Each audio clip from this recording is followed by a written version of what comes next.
Good afternoon. And today I'm working with Brent Henson, and of course I'm Patty Owens. We're both with Compass, and we're going to talk about the question I'm getting hit with left, right, and center when I'm out in the streets, and everybody's like, "You're a realtor?" And I'm like, "Yeah, I'm a realtor." And they're like, "Well, as a seller, what should I be doing to prepare my house? Does my house have to be super luxurious in order to sell in this market right now? Or can it be just ragged?" Now, and Patty, still go on? what they're doing, number one, is they're asking a realtor. And I think that's a great idea first. At least do that. Yeah. So they're doing wonderful things that way. Exactly. So what we're going to do today, Brent and I, is kind of nut everything down. And today we got a lot of paperwork with us because there's statistics that we want to make sure you understand as you get involved in this, because we want your return on investment to be greater than what your investment is. Ultimately, your home is one of the highest returns on investment that you can make in your lifetime. So let's make sure it gives you the most amount possible. Let's do exactly that. Anytime you're making an investment on an improvement or anything else, it's got to be tenfold, and you got to get a great return on it. So that's what we're going to talk about today, and I think that's awesome. Yeah. So one of the things that people always say, I'm getting ready to put my house on the market. It's not perfect. What should I be doing and what shouldn't I be doing in order to prepare it for on market? So Brent, what's your thought? Now one thing that I always run into this, the seller always knows the house better than I do. Mm-hmm. I just try to make it look pretty and be marketable to the people looking to buy it.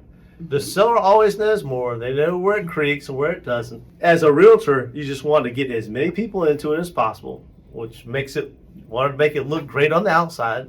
And once they get into it and see their family within the property, then at that point they're gonna make a decision if they want to pay for it and move into it and do all those great things to make great memories. Exactly. The market right now is one that says, when you go on the market, you got to look good. It's not the market where you can just put anything out on the market and expect that it's going to sell, because that market was 5 years ago. The market we're in right now is pretty close to seller and buyer's market, still leaning towards the seller because the days on market is not that high. If you fix your house and it's in great condition and you come out on the market and it sells quick, the quicker it sells, the more money you make. Yeah. So it all comes down to, ultimately, it's going to be your decision. We want you to get the most possible. But in order to do that, sometimes you got to do a couple little things to make it more market ready. That's correct. So you got to appeal to the masses. You got to have everybody interested in all the right colors, all the right looks that you have, and make it great within that way. And first and foremost, ask your realtor. Yes, and the amazing thing is what we don't want you to do is go out and spend a bunch of money that you didn't need to spend to make it absolutely perfect, because you're moving away from the house. So what we want to do is kind of give you some tips on what things you can do that don't cost as much money, but yet the return on investment is pretty substantial. And of course, I'm guessing, do you know what the number one return on investment is for a person getting ready to put their house on market? Well, I think it's paint. Yeah, you're absolutely right. It's great studying these things beforehand, and certainly paint, making it look great on the shell of the room, finding the right colors. Paint is what it is. So yeah, absolutely. You can make a house look $50,000 more expensive by just putting a couple $1,000s into paint. That gives us the highest return on investment. And so that's one of the things that, if you're thinking about it and you want to make sure you have the best positioning of your home on the market, that's the number one thing you might want to consider. And guess what number two is? Now, I thought it was curb appeal, but what is number two? Help me out. It is flooring. How about that? Yes, flooring. If you have hardwood floors and it's a little scraped up, but it can be easily fixed by sanding it down, buyers are okay with that. But if you have deep scratches in the floor and it can't be sanded down, or they don't like the color and it's discolored in one areas and not in others, then that does tend to hold people up from wanting to actually, Let me share my spot a little bit. Please. I think that we're currently within the trend of many different flooring. Before, it was just a choice, this one or that one. But right now, the trend is lots of different options, colors, widths, lengths, all these kind of great things. So I do think that flooring is probably very high because there's so many different choices today. Yes, if it's LVP flooring and you see some ridges up, then they suggest you get those little things replaced. Mhm. The great thing about LVP is you can pull one slice out and put another one in, and it looks great. It makes it look a little different. Yeah. So I can see where that's a great one. Yep. And then of course you also have carpet. If it's discolored and they can clean it, they're okay with that. But if they see it's ripped and torn, then that's when you have to consider taking the next step. Number 3 is one of my personal favorites. It's lighting fixtures. You can take a lighting fixture in a home and just take an old fan down, replace it with something new and sparkly, and you can get them at the Restore place. Have you ever been to there? It's the Habitat for Humanity. Yeah, if you go to like Lowe's or anywhere else, pay for a light fixture, it is really cheap, but it makes a ton of difference. Exactly. Ed, you're so right. It is wonderful. Yeah, light fixtures do and they can age a home or they can make it look super spectacular. It's up to you as to I don't say get the highest and most expensive ones because that's not going to get you your return on investment. But if you get just something a little bit more updated, I think that it can be something very valuable to you. Big difference for certain. Mm-hmm.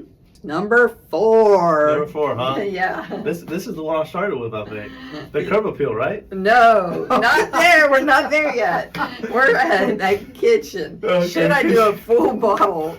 A simple facelift. Remember we talked about lights? If you update the lighting and then you change the handles on the door and things like that can make a outdated kitchen look brand new. Yeah. And it's not a huge investment. So your hardware is another trending thing. Let the trend be your friend in this case. Pick the coolest of all knobs on your hardware and those things. We see brass go in and out. We see gold go in and out. We see silver, that kind of things. But those are button pushers. Yeah, you're right. And it's amazing how different it'll make a kitchen look. And then number 5, I know you got it this time. I love this curb appeal thing. It's just kind of the way I started selling homes. Curb appeal is exactly what it is. Make your grass green, make it look wonderful, make it look like a family lives there, make it look pristine.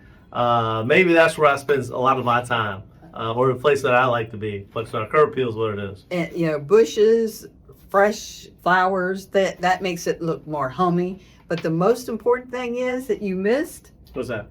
You got to spray wash that exterior because that has a lot to do with the curb appeal. When it's got green mold on one side of the house. The smallest of all improvements is paint a power washer your house. Make it look clean. Make it look fresh. Make it look new.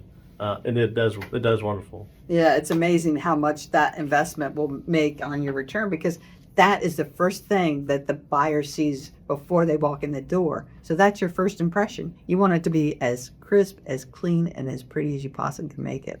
Absolutely. Brent, I had a couple questions, and I'm hoping you have the answers to this because, I'll give it a try. Let's go. So when you're talking about you're a seller, you're thinking you're going to sell in the next couple of years. Where's a good investment of your money then? I mean, what to get prepared is what you're saying. Yes, years in advance. What's your opinion about that? Well, I guess if you're planning to sell in your house, you're probably looking at other properties that are currently for sale, and you're trying to pick up on what is in the certain circumstance. So if you do look online, you can kind of see, hey, these properties are selling. They look fresh. They look wonderful.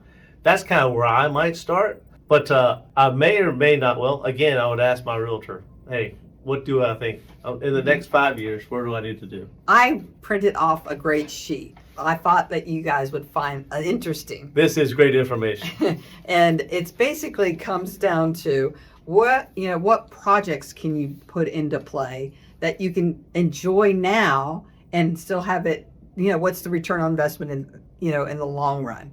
So the one that surprised me the most is, did you know that if you replace the garage door, like if you have one of those vinyl and you replace it with a nice wood door or something like that, the cost of that is about $4,700, but the resale value on that is $12,500. $507. I think that's absolutely amazing because that's a 268% return on investment. The percentage blows me away. That is crazy. That's the number one thing. If you're thinking in the future and you're kind of wondering about that creaky old door, will it make a difference in the sale of your home? Again, that goes back to first impressions. And, a garage door is going to be one of the biggest first impressions people notice when they pull up. Now, when I show a property and I get in the garage, it depends on the price range, but I'm looking for an insulated door. And I point it out to my buyers and I say, this is an insulated door as opposed to one that's not. That's just a small little thing where we're talking about garage doors, but it is something that I point out to my buyers all the time. Yeah. And one of the questions I know several of my sellers have been asking me is they're like, I don't have a garage. Should I get one built? Should I put a garage in right before I am getting ready to move? And the answer to that question is absolutely no. Unfortunately, the return on investment for a garage itself is very, very low, if not in the negative numbers. So right before you're thinking about selling is not the time to build a garage. I thought another thing, because we're talking about an add-on in there, was adding on to your primary bedroom. I think that was pretty low. Of course, that's pretty costly, but that's a situation where you'd much rather get into the next property as opposed to adding on to yours. It just costs too much to do so. Yeah, statistically speaking, if you do a primary suite addition, it's going to cost you about $350,000, and the return on that added primary bedroom is like 18%. 18%. Yeah, really low. Yeah. So, but, you would think, you're adding on to the house, it's adding value, but that's not always the case, as we can see. So the cool thing is, if you want to make a great investment, pay your painter, right? Just put some paint on it. Yeah, paint. Yeah, but lipstick counts when you're getting ready to sell in your house. Amongst other things, but Yeah. Painters, you guys are going to love me. That's the best investment you can make on this song. Thank you so much. We greatly appreciate you listening and hearing more. And if you want to know more, by all means, just ask your questions. We'll get you the answers. I've got a lot of paperwork. I did my research, and it doesn't all fit into one video. That is correct. So, it doesn't always fit in the same neighborhood, same location, all these great things. Ask Patty or myself, and we're going to take a look at it, and we'll tell you specifically, this is going to be a great investment on your improvements. This is how you get it ready, those kind of things. We'd be more than happy to answer your questions. Yeah. And the one thing I want to just make sure I tell everybody, because this question comes up quite a bit, and that is, do I want to be the biggest, best house in the neighborhood, or do I want to be in the middle? And the answer to the question is, don't always overbuild your house. I see a lot of times they just overbuild it, and they make it so much nicer than everybody else. Nicest house in the neighborhood is not necessarily going to get you the most amount of money. Yeah. Okay. Unfortunately, that is the case. Yeah. Take care of your property. Enjoy it. Make it great. If you overbuild it, you may have gone too far. Exactly. Hope you're having a great day. We thank you so much for listening, and hope you have any questions, by all means, Let us know. let us know. We're here for you. And if you want my phone number, you can call me anytime, 919-602-0612. This is Brent Henson. Send me a direct message or 919-272-3152. Have a nice day.